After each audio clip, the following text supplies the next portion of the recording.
In this video, I'll show you how to use the background remover tool in Canva. So you will need a paid version if you want to use this tool. So go to Uploads on the left hand toolbar, click on Uploads, and then you click on the image that you would like to remove the background for. So in this case, I'll use this image and I'll try to remove the background. So in order to remove the background, you'll have to select the image. So click on the image, and then in the toolbar up at the top, you click on BG Remover.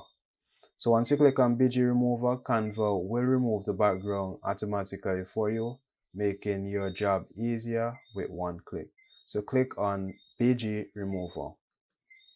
So now that we clicked on BG Remover, the background has been removed, and now you could use your image in your design and be happy because it's a very useful tool.